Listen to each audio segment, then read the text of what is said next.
I'm Serge Wich. I'm a professor in primate biology at Liverpool John Moores University in the UK. What drives me to come to Madagascar is, of course, its magnificent biodiversity. It's a wonderful place as a biologist to be. But I come here specifically to contribute drone expertise to this project. So we are trying to use drones to find the animals and also to map the forest. Drones are a very useful tool to try to determine whether they're animals, because the drones can make our lives easier.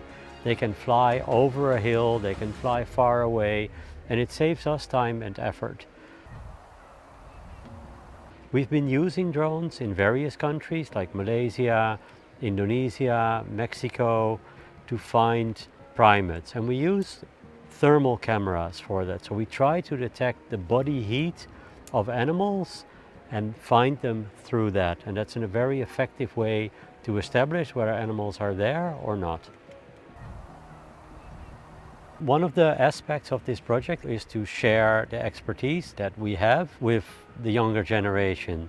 So here we've been training Madagascar students, and I'm very impressed by how fast they pick things up. So it's been very easy and gratifying to show this technology to them. And I'm sure in a few months they will know much more than I do and will be much better than I am. And that's exactly what we're trying to establish, that the young and new generation of Malagasy biologists will use this technology and improve upon it. There are some challenges with the technology itself, like battery life. Drones do not withstand rain very well. But I think it's important to mention one real challenge, and I think that's the inequality with how technology is distributed throughout the world. So I'm from the Netherlands, but I live in the UK, and it's very easy for me to get my hands on new technology. It's much more difficult for people in other countries like Madagascar to buy technology. It's also very easy for somebody who speaks English to read up on all the information on technology.